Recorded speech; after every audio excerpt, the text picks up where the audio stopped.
IPL ఎక్కడ చూసినా ఇదే హడావిడి కనపడుతుంది. మరి సూపర్ సండేలో జరిగిన హైలైట్స్ ఏంటి? అసలు సూపర్ సండే ఎలా సాగింది? పూర్తి సమాచారాన్ని అందించడానికి మా ప్రతినిధి మానస్ అందిస్తారు. రైట్, ఈ విషయంపై పూర్తి సమాచారాన్ని అందించడానికి మా ప్రతినిధి మానస్ అందిస్తారు.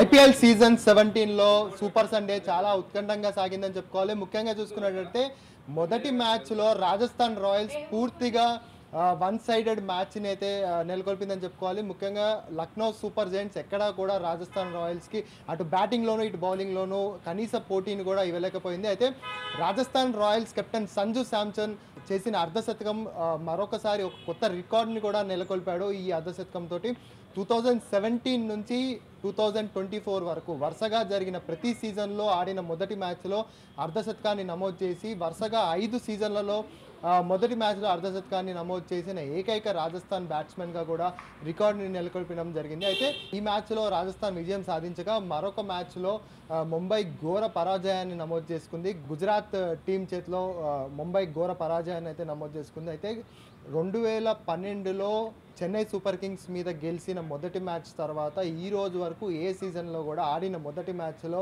గెలిచిన రికార్డు అయితే ముంబైకి లేదని చెప్పుకోవాలి. ఈ సెంటిమెంట్ని మరొకసారి రిపీట్ చేసిందని కూడా మనం ముంబై విషయంలో మనం తలుచుకోవచ్చు. ఎందుకంటే ఆడిన ప్రతి మొదటి మ్యాచ్లో ఓడిపోవడం ఒక ఆనవాయితీగా ముంబైకి జరుగుతుంది. కాకపోతే గ్రౌండ్లో జరిగిన పరిణామాలు కాస్త హాట్గా మనం పరిగణించుకోవచ్చు. ముఖ్యంగా చూసుకున్నట్టయితే ముంబై ఇండియన్స్కి 5 సార్లు ముంబై ఇండియన్స్ని ఐపీఎల్ విజేతగా నెలకొల్పినటువంటి రోహిత్ శర్మని తప్పించి హార్దిక్ పాండ్యాని, అంటే గతంలో 2022లో గుజరాత్కి ఐపీఎల్ టైటిల్ అందించడమే కాకుండా 2023లో గుజరాత్ని ఫైనల్స్ వరకు చేర్చిన సక్సెస్ఫుల్ కెప్టెన్ హార్దిక్ పాండ్యాని ఈసారి ముంబై ఇండియన్స్ తీసుకోవడం జరిగింది. అయితే అప్పటి వరకు ఉన్న కెప్టెన్ రోహిత్ శర్మ ప్లేస్లో హార్దిక్ పాండ్యాని రీప్లేస్ చేయడం జరిగింది. సో ఈ విషయంలో అటు రోహిత్ శర్మ ఫ్యాన్స్ కావచ్చు, అదేవిధంగా ముంబై ఇండియన్ ఫాలోవర్స్ కావచ్చు, అదేవిధంగా గుజరాత్ ఫాలోవర్స్ కావచ్చు, వీళ్ళందరూ కూడా ఈ ఇష్యూ పైన అటు సోషల్ మీడియాలో ట్విట్టర్ ఎక్స్ వేదికగా కావచ్చు,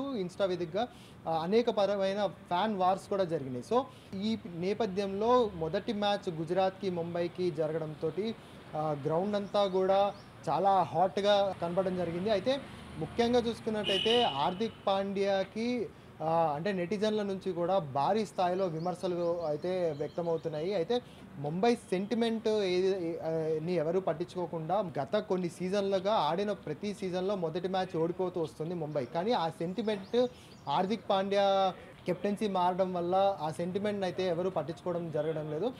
ముఖ్యంగా చూసుకున్నట్టయితే రోహిత్ శర్మని తప్పించి హార్దిక్ పాండ్యాకి కెప్టెన్సీ ఇవ్వడంపై ఫైర్ అవుతున్న వాళ్ళందరూ కూడా ఒక చిన్న వీడియో కూడా వైరల్ అవుతుందని చెప్పుకోవచ్చు. హార్దిక్ పాండ్యా యాజ్ ఎ కెప్టెన్గా రోహిత్ శర్మని బౌండరీ దగ్గర పదే పదే మారుస్తూ రోహిత్ శర్మ పొజిషన్స్ మార్చడంతో దీనిపై కూడా నెటిజన్లు కొంచెం ఫైర్ అవుతున్నారు. నువ్వు కేవలం ఐపీఎల్కి మాత్రమే కెప్టెన్వి తప్ప not for an Indian team అంటూ కూడా కాస్త ఘాటుగా స్పందించడం కూడా జరిగింది. సో ఓవరాల్గా చూసుకుంటే అటు ఐపీఎల్లో ఇటు 6లు 4లు అర్ధశతకాల రికార్డులే కాకుండా ఫ్యాన్స్ మధ్య సోషల్ మీడియా వార్ కూడా గట్టిగానే జరుగుతుందని చెప్పుకోవాలి. అయితే రాబోయే మ్యాచెస్లో ఇలాంటి పరిణామాలు ఎన్ని చోటు చేసుకుంటాయనేది కూడా కాస్త ప్రశ్నార్థకంగా మారింది. అయితే హార్దిక్ పాండ్యా ఇటు కెప్టెన్గా అటు బౌలర్గా కూడా 2 విధాలుగా కూడా విఫలమయ్యాడు అని అయితే మనకు తెలుస్తుంది. మొదటి మ్యాచ్లో అటు గుజరాత్తో ఏ విధంగానూ పోటీ పడలేకపోయింది. అయితే ఒకానొక స్థాయిలో బుమ్రా బౌలింగ్ చేస్తున్న సమయంలో వరుస వికెట్లు బుమ్రా 3 వికెట్లు తీయడం జరిగింది. సో